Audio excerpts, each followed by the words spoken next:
السلام عليكم ورحمة الله وبركاته. ازيكم يا بنات؟ عاملين ايه؟ وحشتوني وحشتوني وحشتوني من اخر فيديو عملناه مع بعض. عاملين ايه واخباركم ايه؟ شكرا على كومنتاتكم الحلوة ولايكاتكم الجميلة واشتراكاتكم في القناة وكل اللي دعا المحمود في الكومنتات. ربنا يخليكم ليا. النهارده بقى عايزة اقول لكم على فكرة قمر، فكرة جميلة جدا جدا هتخليكي تعملي جمعية. مين اللي نفسها تعمل جمعية يا بنات ونفسها تخش في جمعية وجايه تقول لي يا ام محمد انا مش عارفه اخش في جمعيه؟ كل ما اروح لحد يقول لي لا، التاني التالت الرابع الخامس. والله انا ما بحبش بحب فلوس الجمعيات دي خالص. ليه بقى؟ لان فلوس الجمعيات ديت بتبقى منظوره كده، تحسها ان هي بتيجي كده وبتتسرسب، ما فيهاش بركه ولا فيها خير. فانا قررت ان انا اديكي ثقه في نفسك واخليكي واثقه في نفسك وتقدري ان انت تحوشي فلوس مع نفسك. انا ليه اروح امن غيري على فلوسي؟ انا امن نفسي. طب انا ايدي بتاكلني على الفلوس يا ام محمد وما بقدرش امسك نفسي، وكل ما احط قرش لازم اخده ولازم اصرفه. تاخديه وتصرفيه ازاي؟ لا مش هينفع. لا هينفع. هقول لك النهارده على شويه افكار تعمليهم، تقدري تعملي بيهم جمعيه حلوه جدا. جمعيه بسيطه، جمعيه سهله. من الفلوس اللي انتوا شايفينها ديت بتعملي جمعيه. اول فكره عندنا، اول فكره عندنا في الافكار بتاعتنا هي فكره ال10%. يعني ايه 10%؟ يعني انا معايا مثلا دول، لو جمعناهم كده انا معرفش هما كام، بس انا هقول لك اهو. انا مثلا لو معايا دول 1000 جنيه مثلا، هحطهولك اهو. دول 500، استنى اصبري بس. دي كده 700، وادي 300 جنيه. لو الفلوس ديت مسكناهم، انا معايا 1000 جنيه، خدت منهم 10%. تمام، يبقى انا كل شهر هاخد 200 جنيه. هاخد 200 جنيه قدامكم اهي، 200 جنيه. انا قلبه ال 200 جنيه، هاخد 200 جنيه. يا ام محمد انا عايزه اقول لك حاجه، انت ما بتخش جمعيه مع حد مش بتبقي ملتزمه فيها وبتدفعي كل شهر، ولما ما بتدفعيش هي بترن عليكي وبتقول لك لازم تدفعي، وانت بتبقي عامله حسابك قبلها بخمس ست ايام وبتبقوا ملتزمه قوي في الجمعيه وبتدفعي وما بتقدريش تتاخري. هنا كمان احنا هنبقى ملتزمين. التزم ازاي؟ انا ما بعرفش احوش، ما بعرفش احط فلوس. حتى الجنيهات الفكه ساعات بتحصل معايا اوقات حاجات في البيت وبضطر ان انا اخد فلوس وبصرفها، ما عنديش اراده. ما بعرفش اضغط على نفسي. بصي، الحل اللي عندنا ان احنا نعمل انت هتجيبي حصاله. في حصالات من اللي هي بقفل، تمام؟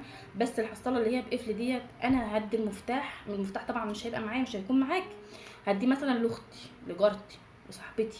بس انا كنت عملت الموضوع ده مع اختي، وكل شويه كل شويه ارجع اقول لها هاتي لي المفتاح. لا، هروح هات المفتاح من خالتك يا محمد واخد الفلوس. فانت تتحرجي عليها وتقولي لها ما تدينيش المفتاح خالص، حتى لو طلبته منك ما تدهونيش. طيب، انا ما عنديش عايزه اجيب حصاله بقفل. طيب في حصالات بتجيبيها ما بتتفتحش الا لما تكسريها. الحصاله دي بتبقى عامله من 20 ل 25 جنيه. ممكن انت تنزلي وتجيبي الحصاله دي، ماشي. وبعدين اما اجي احوش، اي حد في الدنيا بيعمل حاجه لازم يعملها بحافز وبدافع وبهدف. انا لو ما حطيتش قدامي هدف انا مش هحوش. انا لو ما حطيتش قدامي حلم وقعدت احلم كده بالحاجه اللي انا عايزه اجيبها والحاجه اللي يعني احلامي حتى ان انت تبقي غنيه، ان انت يبقى معاكي فلوس وتبقي غنيه. طيب الهدف، حطي هدف وحطي لنفسك حافز. والفلوس، اي فلوس انت هتحوشيها باي نسبه، ماشي. انت حوشت من 1000 جنيه دوت 10%. طيب انا معايا ال1000 جنيه وعايزه احوش منه 20%، يبقى هتاخدي 400 جنيه كل شهر من 1000 جنيه. انا ماليش دعوه ال1000 جنيه ده بقى بتاع بتاع مصاريف، بتاع انا بقول لك على قد اللي داخلك. لو معاكي 500 جنيه بس وعايزه تحوشي منهم 10%، هتحطي لي 100 جنيه كل شهر. 100 جنيه، 100 جنيه هتعمل هتحوش لي في 10 شهور مثلا هتحوش لك 1000 جنيه. ال1000 جنيه ده كان معاكي لو انت ما حوشتيش اصلا. ال1000 جنيه ده كان معاكي؟ لا ما كانش معايا. يبقى انا كده كده ربنا يديكم الصحه يا رب ويديني الصحه ويبارك لي فيكم يا احلى اخوات في الدنيا والله العظيم. انا بنصحكم بقول لكم الكلام ده من كل قلبي. جنيه على جنيه، ما تستهتريش بالجنيه، ما تستهتريش بالربع جنيه، ما تستهتريش باي قرش معاكي، ماشي؟ عشان بيعدي علينا ازمات وبيعدي علينا مواقف محرجه قوي، وعشان ما تحتاجيش او تضطري ان انت تستلفي من حد. السلف يعني السلف والدين مش حلوين جدا. السلف تلف والرد خساره.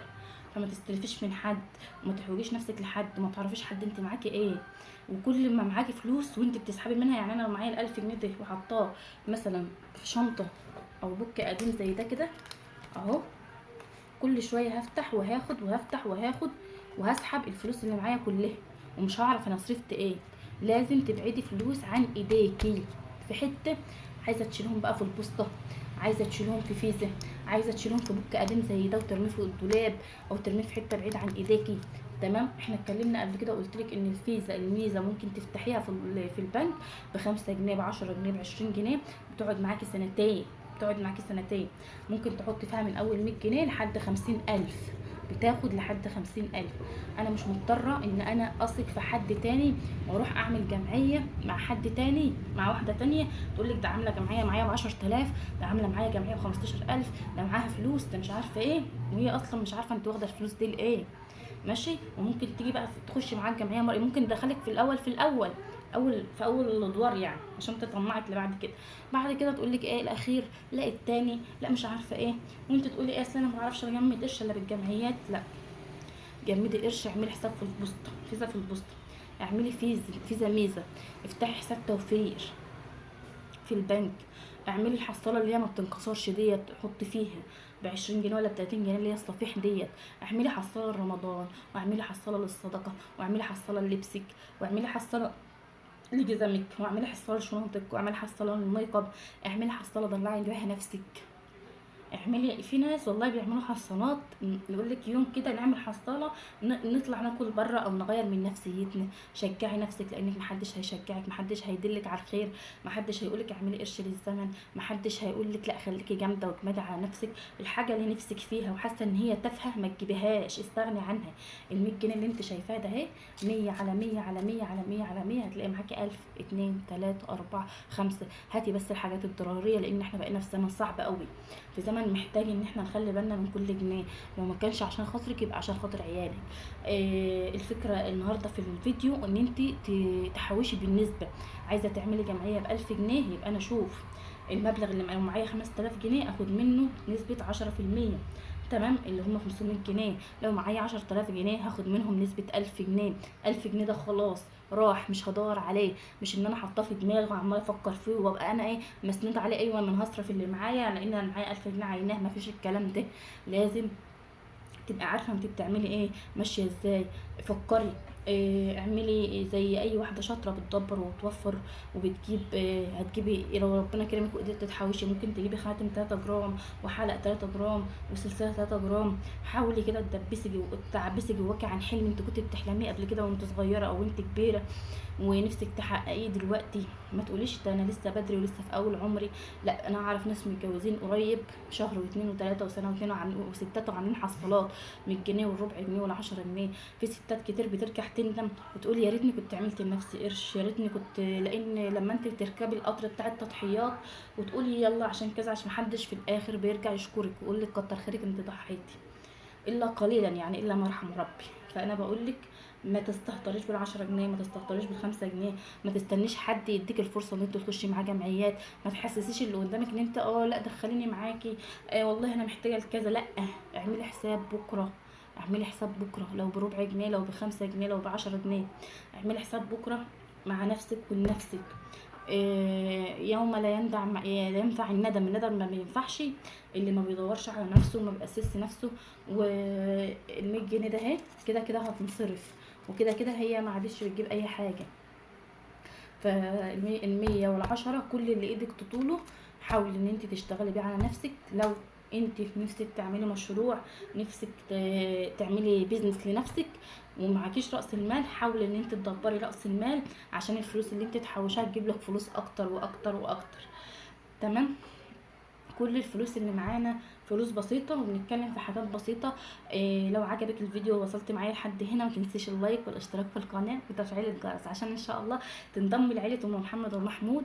واحلى احلى احلى اخوات في الدنيا. بتمنى لكم الصحة والعافية والخير والكرم، وان ربنا يديكم الارض للسماء ويوسع عليكم ويكرمكم في حياتكم كلها واشوفكم كلكم ناجحين ومتوفقين. انا عايزة كل ست عايزة يبقى عندك طاقة ايجابية مهما عدى عليك ظروف. ما تستسلميش للاكتئاب، استعيني بالله. طلعي صدقة، قولي يا رب انا بعمل كذا عشان كذا. ما تحكيش لحد كل حاجة وما تقوليش كل حاجة. ساعات السكوت هو احسن من الكلام، لان الكلام في الزمن اللي احنا فيه ده بقى بيجيب مشاكل كتير قوي. هاتلك الحاجة اللي نفسك فيها لما بتجيبي جهاز كهربائي، او بتجيبي مش شرط فساتين وجزم وكلام من ده، غسالة، تلاجة، بوتاجاز، كبة، هاند بلندر، حاجات من اللي طالعة جديدة، نفسيتك بتتحسن وبتبقى عايزة تقفي في المطبخ. شوفي انت ناقصك ايه، ناقصك مروحة، داخل عليك رمضان، عايزة تبيضي الشقة، عايزة تجيبي حافظة جديدة. ربنا يا رب يبلغنا كلنا رمضان لا فاقدين ولا مفقودين. انا قلت لك فكرة بسيطة وافكار جمعية ممكن تعملها كمان لنفسك. وان شاء الله انتظروني في فيديو جديد انا وساره اختي هنعمله مع بعض. بس عايزه تشجيعاتكم ولايكاتكم الجميله.